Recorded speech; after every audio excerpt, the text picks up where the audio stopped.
and welcome to this EU Perspectives podcast coming to you today from the European Council. I'm Jennifer Baker, your host, and joining me to talk about all things related to EU competitiveness, we are delighted to have joining us Karel Havlíček, the Czech Minister for Trade. Karel, thank you so much for joining us. It's a very key moment. We've talked a lot about competitiveness at an EU level, and of course member states have their own particular interests. Let's start with the so-called 28th regime. This is this idea that there will be a unified approach that businesses can use without having to do things 27 different times. What are the strong points of this? What are the weak points? Thank you, Jennifer. It's a pleasure for me to meet with you and discuss. Well, of course, as you mentioned, it's discussion about competitiveness. We are losing competitiveness at the level of European Union, and definitely we have restarted the European economy. We have restarted the private sector, and we need startup spin-offs. We need the young people. They are, let's say, starting their own business. And from this perspective, from this point of view, 28th regime, it's improving for the environment, and it's creating for more comfortable environment, and definitely it's great because it's voluntary. Well, that's from my perspective, it's an extremely important message. So from this point of view, we are supporting the 28th regime. Of course, that we see also, let's say, some negative factors, but definitely we can discuss it. And we have to be careful because as I see there is a small threat to, let's say, the veto right, and that's what we have, let's say, is the respect, and we cannot underestimate it. That's the Czech point of view.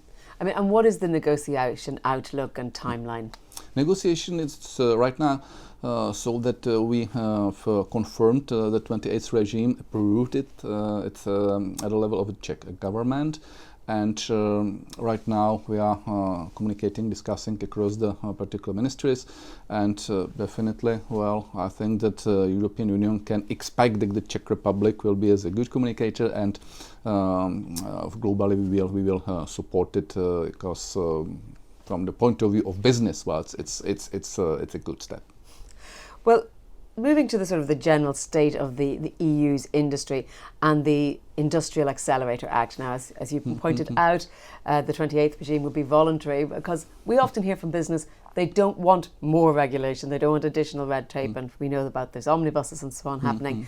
But tell me again what you think of the Industrial Accelerator Act, this so-called Made in EU approach. Is that the right approach? Globally we support it, and we have to understand that there are the 27 countries, and we have understand that they've got a specific energy mix and industry infrastructure, agriculture infrastructure, and that's important to respect well. We have to understand the differences in energy mix and energy policy, because this one of the, let's say, is the biggest problem of the current Europe. It's a reality that the European companies, they are moving to America or to China or to Indonesia, to Asia, and the reason is that the energy prices are extremely high in Europe, and that's what we have to change. And we have to understand that for particular countries, they are for investing in their specific energy mix. From the point of view of the Czech Republic, we need the stable and unstable sources. As unstable sources, they are renewables. At the same time, we have to balance it with the stable sources, and the other nuclear sources, and we need that the Industrial Accelerator Act will respect the investment in nuclear sources. As you know, nuclear sources, it's a little bit sensitive topics in Europe. It depends which country you go to. France is very, very keen on it, but maybe Germany less so. I can say that there are a few years ago, 6-7 years ago, when I was the first time minister, I came to Brussels, and I introduced our new nuclear energy program. The representatives of the European Commission and also the representatives of the other countries, not all of the countries, they said, "You're crazy, Karel. It's unacceptable for us. It's not good strategy, and we have invested in renewables." Okay, it is the source of past. And right now, the same institutions, they are declaring it is the resource of future. Well, and German Minister of Economy was very nervous that we are investing in nuclear resources. And the new German economic minister, Katharina Reiche, is a great lady. She said, she's ready to collaborate at the level of small modular reactors. So as you see, we need that the nuclear sources, they will be accepted and will be the part of the Industrial Accelerator Act. Because of course they are reducing the defossilization, which is also the center of that. Moving away from energy, because of course energy is currently on the agenda because of geopolitical circumstances, but any new acts and any new methods to make Europe more competitive have to be future-proof, because if we think into the past, very few people could have predicted COVID. Very few people could necessarily have predicted the war in Ukraine. Energy crisis. Yep, well. Exactly. So I'm thinking about, we look at something like the Draghi report, which is saying we need more single market. We need to actually deliver this. Does something like the Made in EU branding actually deliver, or is it, window dressing on top? We have much more communicate with the business sector, with the private sector, because private sector must be the engine of the economic growth, not the governments, not the states, not the European Commission. And Draghi's report was okay, but I don't know if you remember, Jennifer, 1.5 years before was announced Antwerp's declaration. Yeah. Well, so as you remember, it was, let's say, the documents which was prepared by the business sector associations, confederations, and the biggest producers and so on. It was, from my perspective, great documents. 1.5 or 1 year after came for Draghi, and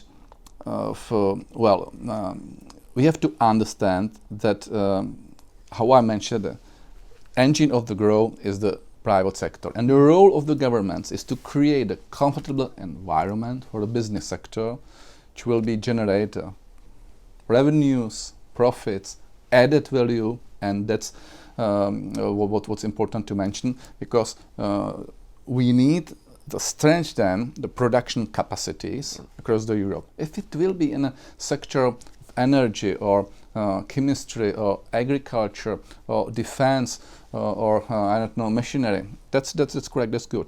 And then we have to implement in this, let's say, the production activities, the new technologies like artificial intelligence, like hydrogen, for the chips as semiconductors and so on, and to create a great innovative environment, great digital infrastructure, AI infrastructure, that the producers, chemistry, agriculture, automotive, I don't know, they will produce the product with added value, because the added value, that's a profit, and then we can expect taxes.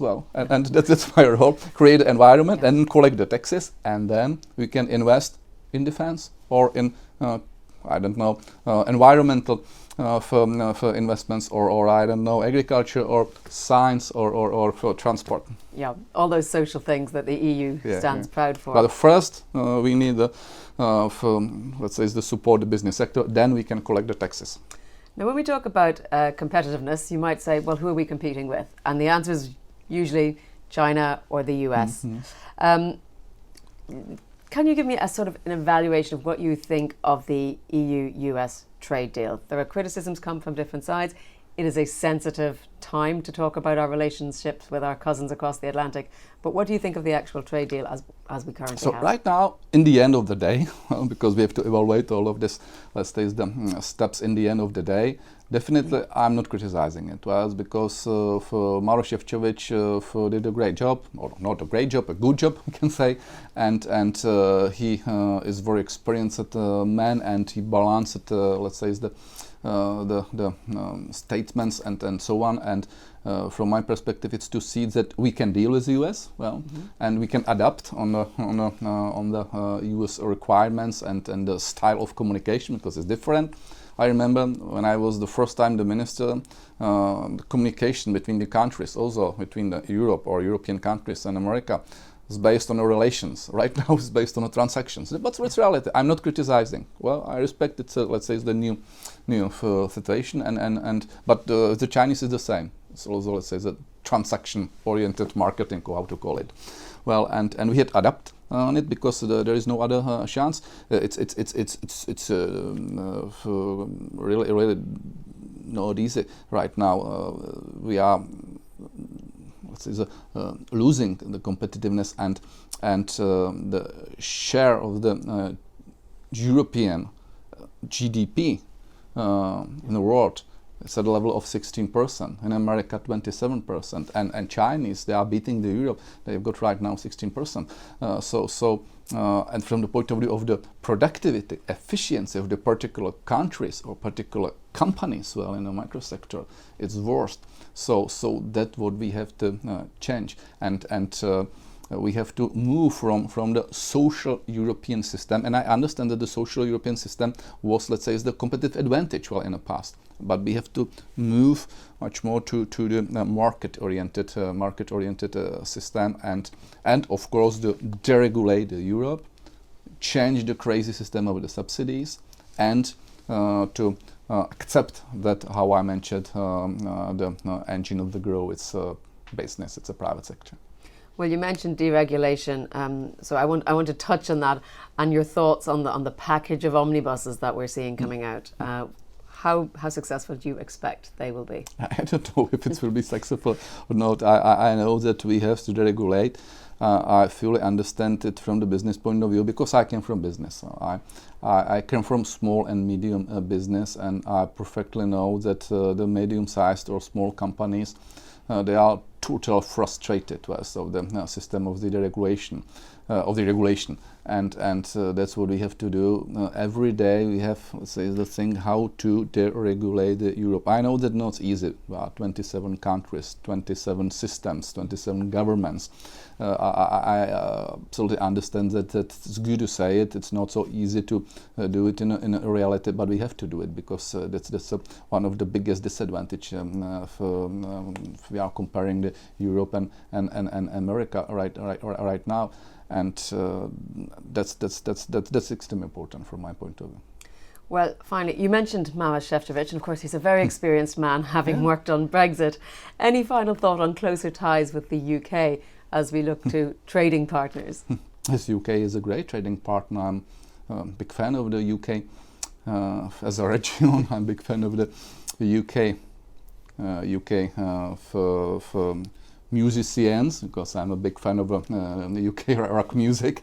But of course, they are extremely strong economy for Europe. They are very, very important, and that's the reason that maybe I've got a different opinion than the other European countries, that UK, they have to be part in so-called made in Europe. Well, I disagree that they are, let's say, out of the European Union, and they, let's say, they have not so the same chances and conditions like Europe, like countries from the European Union. I understand that they are not a part of the European Union, but they are the part of the Europe. Extremely important partner in automotive business, extremely important in energy business, and I hope and I recommend that the UK they will be the part of the prepared projects, which is called Made in Europe.